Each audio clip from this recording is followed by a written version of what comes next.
Dans les titres de l'actualité en Algérie, les juges et procureurs ont entamé ce dimanche une grève illimitée pour réclamer leur indépendance vis-à-vis du gouvernement.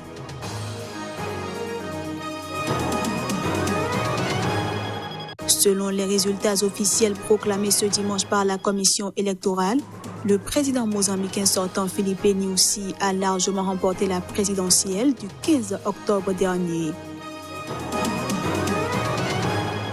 Et puis l'Église orthodoxe éthiopienne a dénoncé ce dimanche la réponse apportée par le gouvernement du Premier ministre Abiy Ahmed aux violences qui ont fait plus de 60 morts en Éthiopie.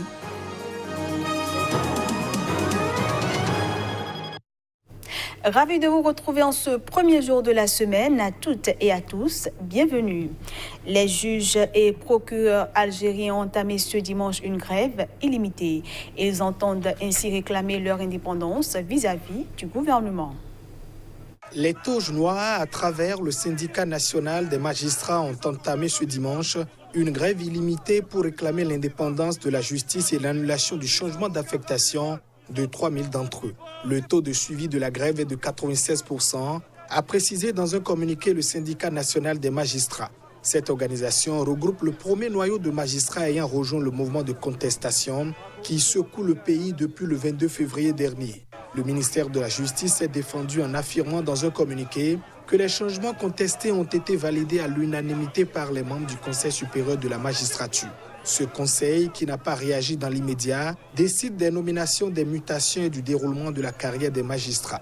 Il est présidé par le chef de l'État et comprend notamment le ministre de la Justice, le président de la Cour suprême et 10 magistrats élus par le père. Toutefois, les activités judiciaires étaient à l'arrêt au premier jour de cette grève.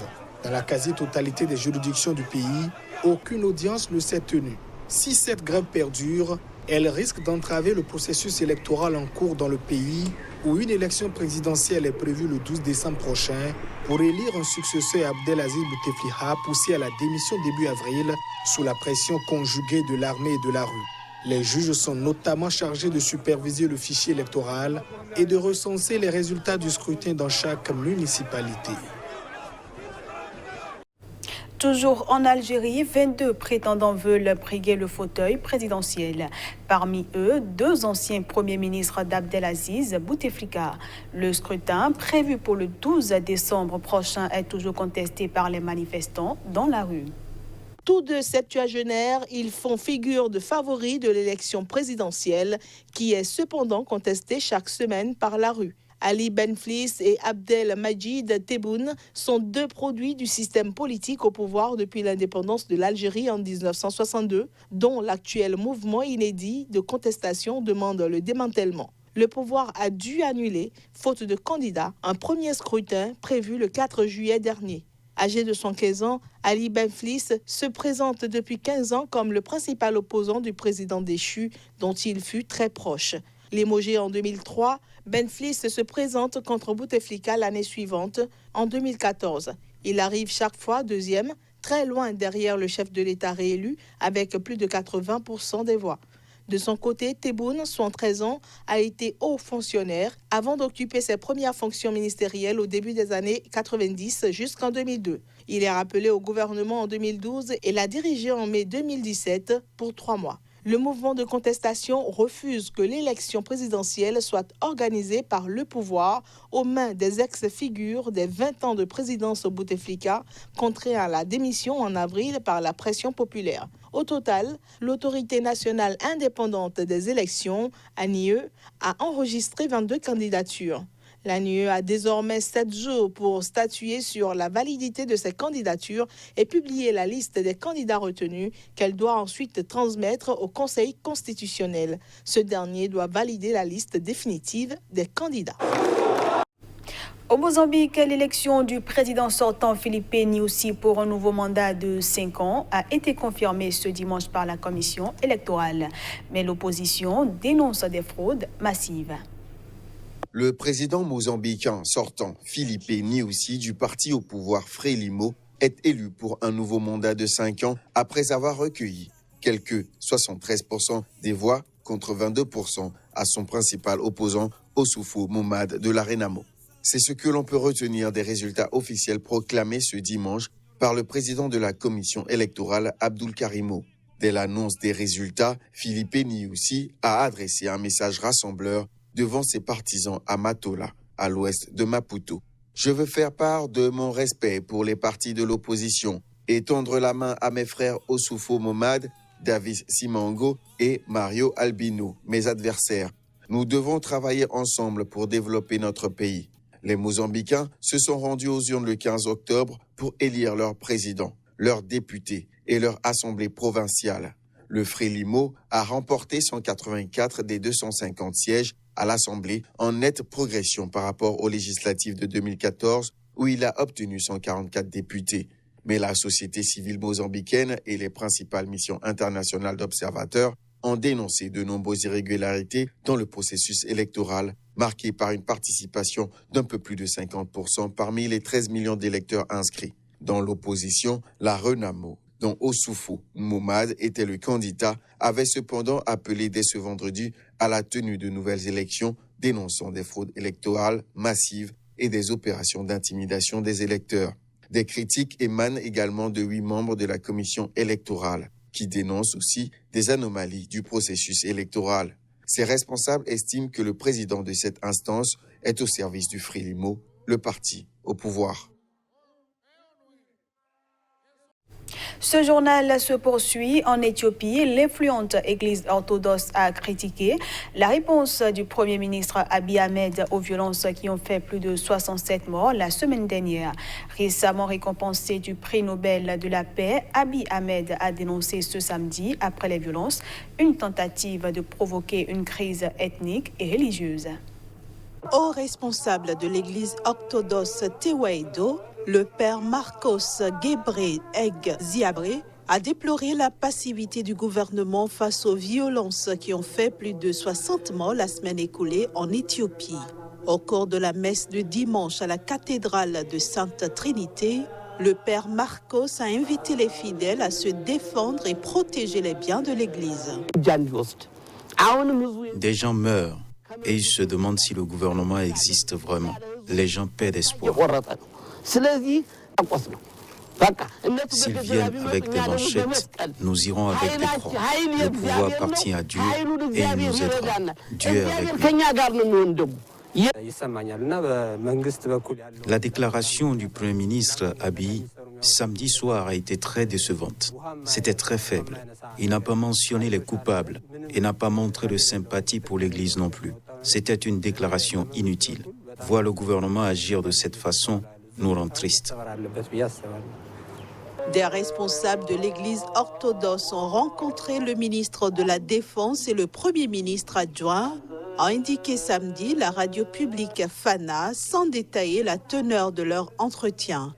La communauté orthodoxe rassemble environ 40% des 110 millions d'Éthiopiens. Un porte-parole de l'Église a indiqué samedi que 52 orthodoxes éthiopiens, dont 2 prélats, figuraient parmi les victimes de ces violences. Aucune confirmation officielle de ce bilan n'a pu être obtenue. Mais selon Fiché A. Tekle, un collaborateur d'Amnesty International, 3 églises orthodoxes et une mosquée ont été attaquées par des manifestants. Un des groupes armés signataires de l'accord de paix de 2015 au Mali prône la fusion en un large mouvement politique. Les différents groupes qui représentent le Nord malien sont concernés par ce nouveau plan qui vise la fin du conflit dans la zone. Alors que l'accord de paix tarde à produire ses effets dans un Mali toujours en guerre contre le djihadisme, la proposition de fusion a été faite par le chef du Haut Conseil pour l'unité de l'Azawad. C'était en ouverture d'un congrès de son mouvement à Kidal, dans le nord-est du pays. Ce groupe HCUA est l'une des composantes de la coordination des mouvements de l'Azawad avec le Mouvement national pour la libération de l'Azawad et le Mouvement arabe de l'Azawad. Le chef du Haut Conseil pour l'unité de l'Azawad a donc lancé un appel à la CMA et à tous les autres mouvements partageant les mêmes idéaux pour fusionner en un seul mouvement politique capable de prendre en charge les préoccupations des populations de l'Azawad, terme utilisé par la rébellion pour désigner le nord du Mali et ce, dans le cadre de la construction nationale, a-t-il ajouté. Le MNLA tiendra lui aussi un congrès à Kidal le 30 novembre. À l'occasion, il sera question d'examiner cette question pour pouvoir rester dans la même dynamique. Kidal fait partie des vastes zones du Mali qui échappent de facto à l'autorité de l'État. Prise en 2012 par les rebelles djihadistes, elle est aujourd'hui, malgré la présence de bases françaises et des forces onusiennes, sous le contrôle d'ex-rebelles séparatistes touaregs qui se sont soulevés contre le pouvoir central en 2012 avant de signer un accord de paix à Alger en 2015. On passe cette fois-ci à la revue de presse Afrique.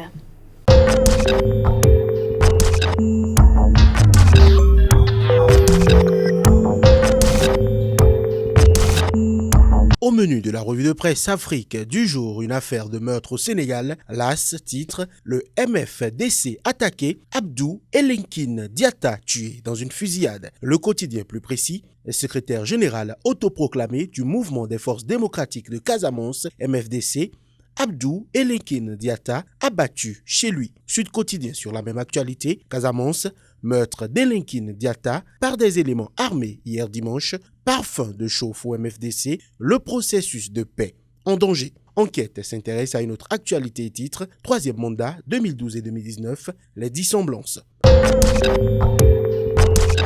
En Côte d'Ivoire, le Premier ministre s'exprime en manchette du journal Le Patriote. Gon Coulibaly, depuis d'années aux Ivoiriens, refuse les démarches solitaires de certains. Le nouveau réveil relaie les propos de l'ex-première dame Simone Gbagbo à Adzopé. Nous risquons de perdre notre pays, la Côte d'Ivoire, si le sursaut croit savoir et titre. Présidentielle 2020, comment les candidatures de Bédié, Gbagbo et Soro seront rejetées. Les manœuvres en cours vers une élection sont les poids lourds de l'opposition.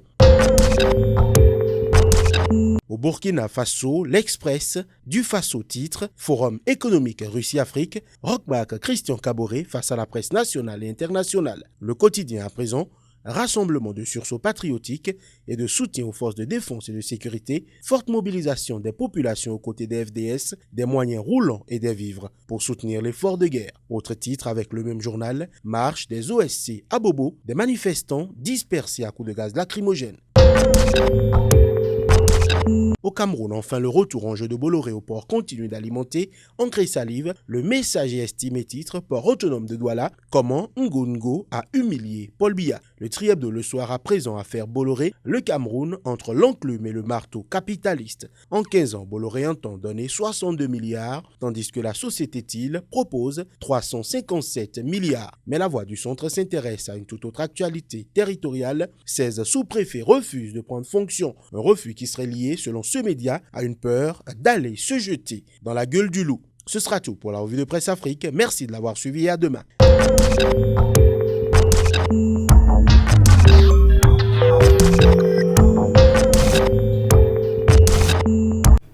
Et c'est la fin de cette édition que je vous remercie d'avoir suivi. Excellente semaine à tous en compagnie des programmes de Sika TV.